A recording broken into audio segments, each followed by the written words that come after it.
چونکانے کے واسطے یہ چیزیں بھیج دیں۔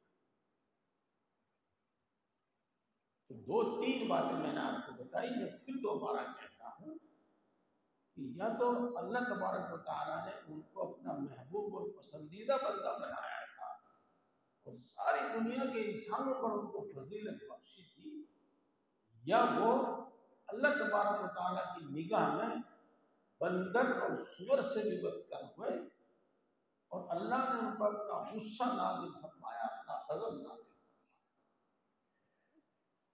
یہ فرق جو ہے یہ ایمان اور اعمال کا فرق ہے۔ اور میرے دوستوں، انسان کے اگر کچھ کام آئے گا تو اس کے نیک اعمال کام آئیں گے اور ایمان کام آئے گا۔ اور میرے دوستوں، دنیا میں بھی جو فیصلے ہوتے ہیں وہ اس انسانوں کے اعمال کی بنیاد پر ہوتے ہیں۔ ان تینوں باتوں کو اچھی طرح ذہن نشین کر لو۔ یہ قرآن اور حدیث کے میں غور کر کے باتیں بتائی گئی، بس اس پر زیادہ گفتگو نہیں۔ اب گفتگو اس پر ہے کہ پیارے بھائیوں، ہمیں ایمان پر محنت کرنی ہے اور ایمان سیکھنا ہے، اور ہمیں اعمال پر محنت کرنی ہے۔ جتنے بھی نیک اعمال کا اللہ نے ہمیں حکم دیا ہے، ہر حکم کا ہمیں پابند ہونا ہے، اور جن جن کاموں سے بھی اللہ رب العزت نے منع فرمایا ہے ان سب کو چھوڑ دینا ہے۔ اور یہ انسان سینکڑوں حیلے، سینکڑوں بہانے بناتا ہے، اور اس کی رغبت پتہ نہیں کس چیز میں ہے، پتہ نہیں کس چیز میں ہے، اس کا شوق، اس کی پسند پتہ نہیں کیا ہے، لیکن اگر نظر نہیں آتا تو یہ نظر نہیں آتا اس کے اندر کہ یہ ایمان کو کامل کرنے کی محنت میں لگے، اور یہ اعمال صالحہ کی محنت میں لگے، اور یہ اس محنت میں لگے کہ مجھے چاہے جتنا فائدہ نظر آ رہا ہو، جتنا چاہے فائدہ نظر آ رہا ہو، لیکن میں ہر وہ کام چھوڑ دوں جس سے اللہ نے منع۔ پیارے بھائیوں، اشراق تک صرف بات ہونی ہے، اس لیے زیادہ لمبی نہیں ہے، کرنی ہے۔ آپ میری یہ بات بھی سمجھ گئے۔ ایمان پر کیا محنت کرنی ہے؟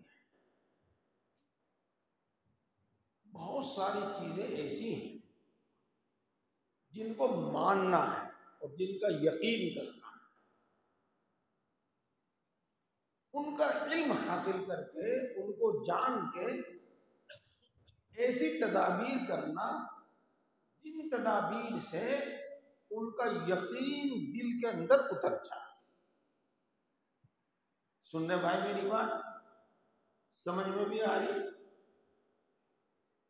ان کو جاننا اور ان کو جان کے ایسی تدبیریں اختیار کرنا اور اس میں محنت کرنا، اور جو بھی کرنا پڑے وہ سب کچھ کرنا کہ ان کا یقین دل کے اندر اتر جائے۔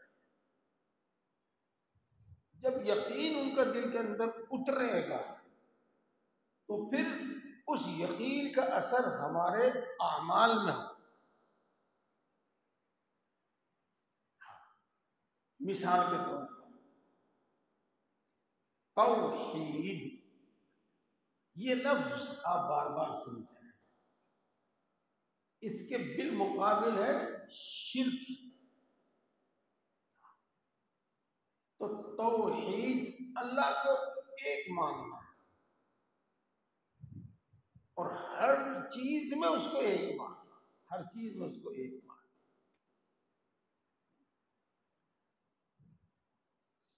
توحید مثال کے طور پر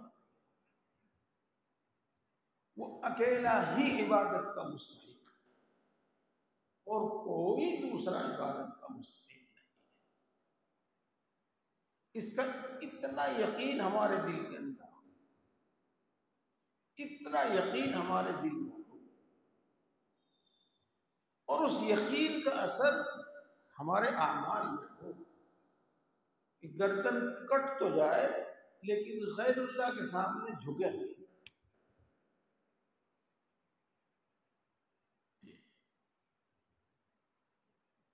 اس ساری کائنات کا مالک تنے تنہا اللہ ہے۔ کوئی انسان ہو، کوئی نبی ہو، کوئی ولی ہو، کوئی فرشتہ ہو، کوئی جن ہو، جو بھی کوئی طاقت ہو سکتی ہے، اللہ کے سامنے اس کی کوئی حیثیت نہیں اور اس کو کوئی اختیار نہیں ہے۔ سب اللہ کی مخلوق اور اللہ کے بندے ہیں۔ لہذا کسی سے کیا امید لگائی جاوے، امید اگر لگائی جاوے تو صرف تنے تنہا اللہ سے لگائی جاوے۔ اس لیے اس کا یقین اس کے دل کے اندر اتنا ہو کہ مانگے تو صرف اللہ سے مانگے اور کسی سے نہ مانگے۔ رسول اللہ صلی اللہ علیہ وسلم نے ارشاد فرمایا، اذا سألت فاسأل اللہ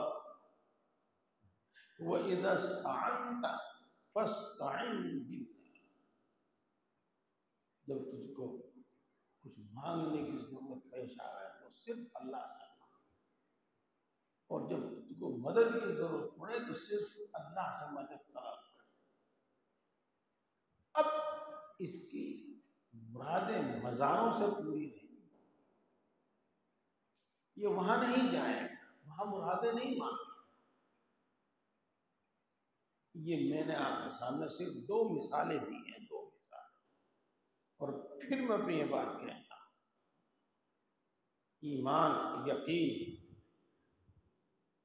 جن جن چیزوں کو جاننا ضروری ہے اور ان کا دل کے اندر یقین پیدا کرنا ضروری ہے، ان سب کا اتنا یقین اپنے دل کے اندر پیدا کر لیا جائے کہ اس کا اثر ہمارے اعمال میں۔ پیارے بھائیوں، اس کے لیے کچھ کرنا پڑتا ہے، اس کے لیے کچھ محنت کرنی پڑتی ہے۔ اسی طریقے سے پیارے بھائیوں، جتنے بھی نیک اعمال ہیں، جن جن کے کاموں کے کرنے کا اللہ نے ہمیں حکم دیا ہے، جس کام کے کرنے کا وقت آوے وہ کام ہم کریں،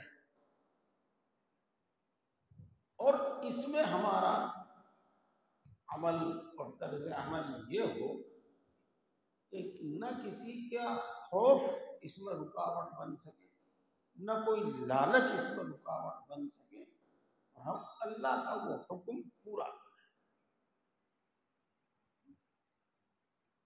نہ یہ دیکھیں کہ اس میں ہمارے کاروبار کا نقصان ہے، نہ یہ دیکھیں کہ اس میں ہماری کچھ ویلیو کم ہو جائے۔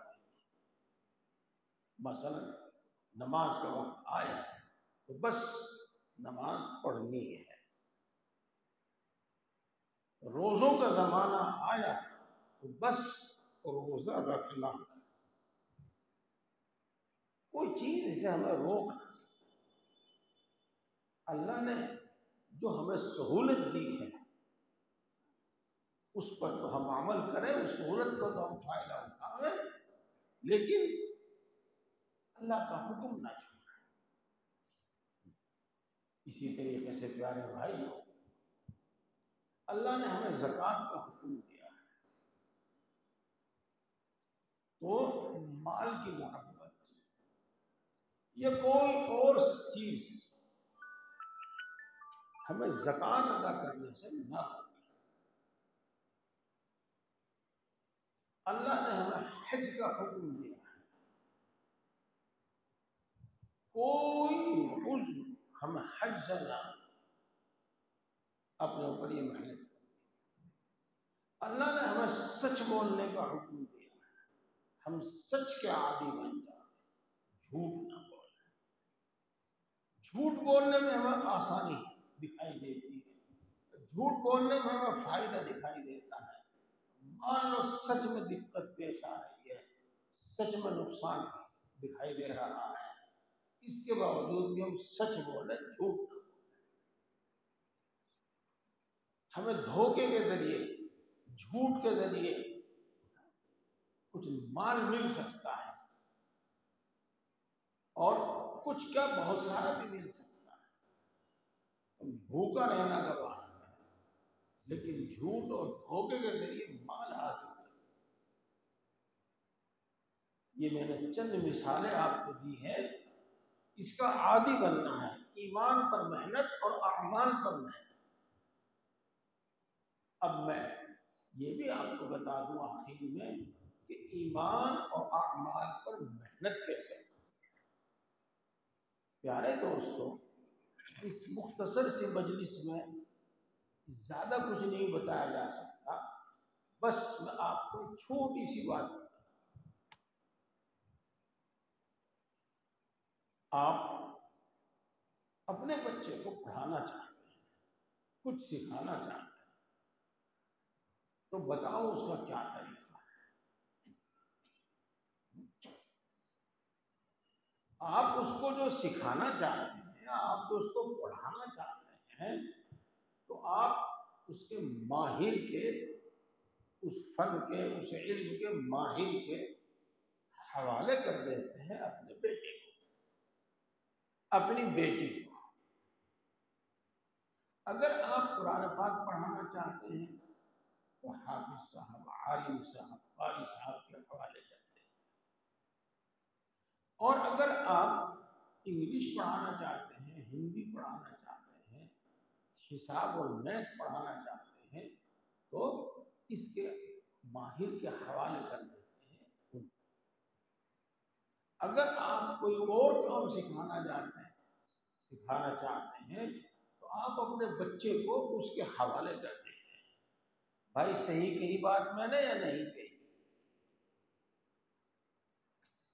تو پیارے بھائیو، اصل چیز تو یہی ہے، جیسے علم استاد سے سیکھا جاتا ہے، ایسے ہی عمل بھی استاد سے سیکھا جاتا ہے، اور عمل کے استاد کو ہمارے یہاں شیخ اور پیر کہتے ہیں۔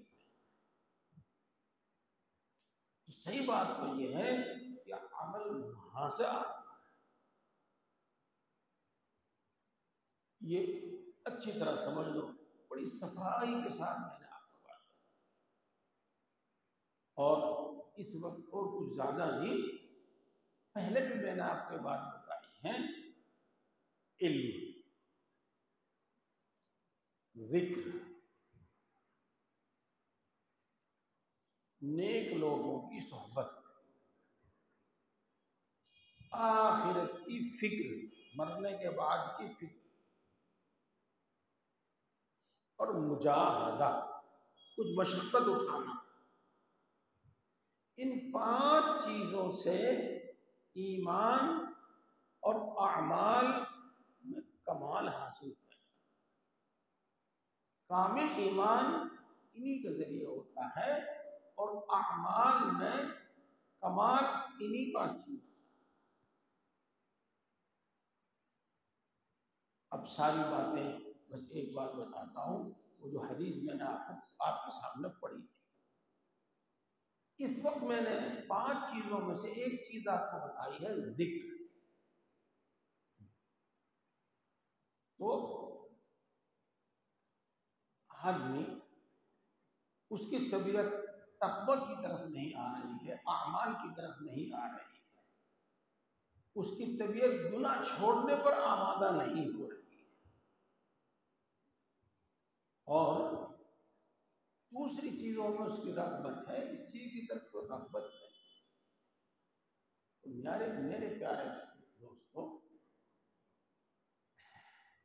صرف دعاؤں سے کچھ نہیں ہونا۔ اگر آپ یہ چاہیں کہ وہ کچھ نہ کرنا پڑے، بس ہماری اصلاح ہو جائے، ہم مومن کامل بن جائیں، ایسا ممکن نہیں ہے، یاد رکھو، ایسا ممکن نہیں۔ ان تدابیر میں سے ایک تدبیر ہے تنہائی میں بیٹھ کر، فرصت کے وقت میں بیٹھ کر کچھ دیر اللہ کو یاد کرنا. اسی کو ہم ذکر کہتے ہیں. اور بس اللہ یوں ارشاد فرماتے ہیں کہ جب بندہ مجھے یاد کرتا ہے تو میں بھی اسے یاد کرتا ہوں.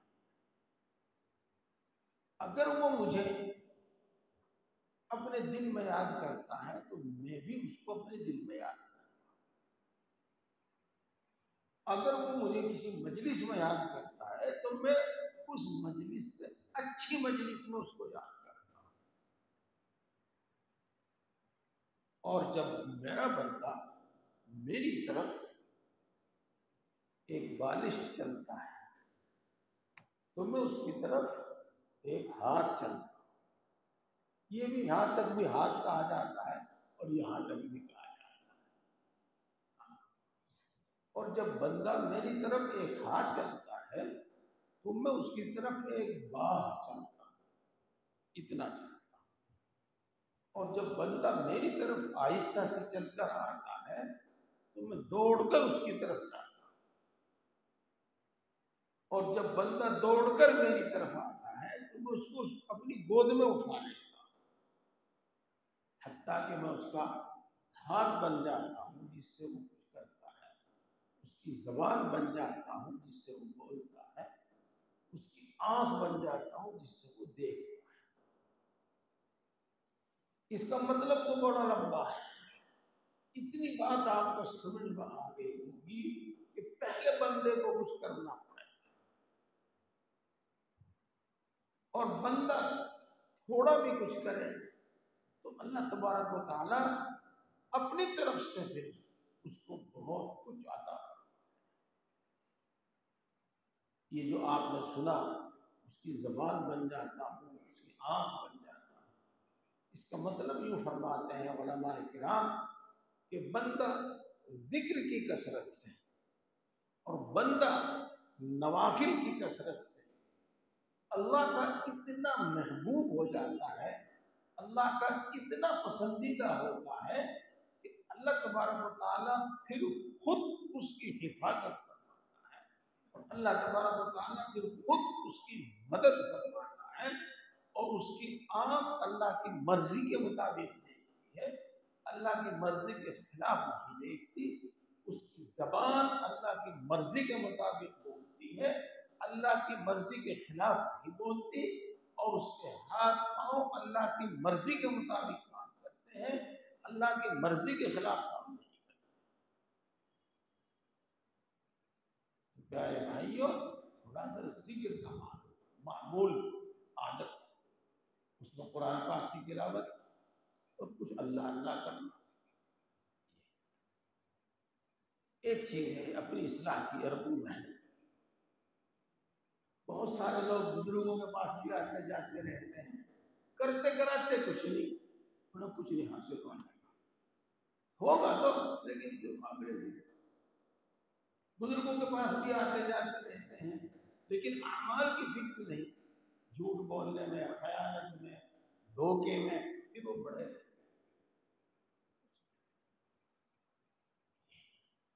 اسی طرح اللہ کے رسول صلی اللہ علیہ وسلم اللہ کا فرمان ذکر فرماتے ہیں.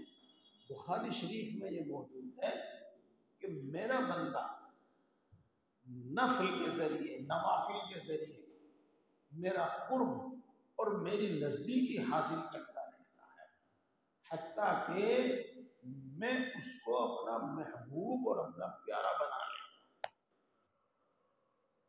ما زال عبدی یتقرب الی بالنوافل حتی احببتہ. ان حدیثوں سے معلوم ہوتا ہے میرے دوستوں کہ ایمان کی محنت میں اور اعمال کی محنت میں ایک محنت یہ ہے کہ آدمی تھوڑا نوافل میں لگے، تھوڑا ذکر میں لگے. انشاءاللہ العزیز اللہ کی طرف سے پھر دل بدلے گا، اعمال کا شوق پیدا ہوگا، نیک اعمال کا شوق پیدا ہوگا. گناہوں سے نفرت بڑھے گی، اللہ کی نصرت شامل حال ہوگی اور نیک اعمال صادر ہوں گے، اللہ کی نصرت اور اللہ کی حفاظت شامل حال ہوگی، اور وہ اس زمانے میں بھی جھوٹ سے، فریب سے، دھوکے سے، ان سب چیزوں سے بچے گا، حرام سے بچے گا۔ امید ہے کہ میری بات آپ کی سمجھ میں آئی ہوگی، میں اس کا حاصل پھر آپ کے سامنے پیش کرتا ہوں۔ ہمیں ایمان پر محنت اور اعمال پر محنت کرنی ہے کہ ایمان کامل ہو جائے اور ہم متقی بن جائیں، متقی بن جائیں۔ اصل چیز یہ ہے، اور سب چیز عارضی ہے، وقتی۔ انشاءاللہ اس محنت سے ایمان میں کمال، اعمال میں کمال پیدا ہو۔ اللہ تبارک و تعالی توفیق عطا فرمائے۔ سبحان اللہ و بحمدہ، سبحانک اللہم و بحمدک، اشہد ان لا الہ الا انت، استغفرک و اتوب الیک۔ اشراق کا وقت ہو گیا ہے، 2 2 4 4 نوافل پڑھ لیجیے۔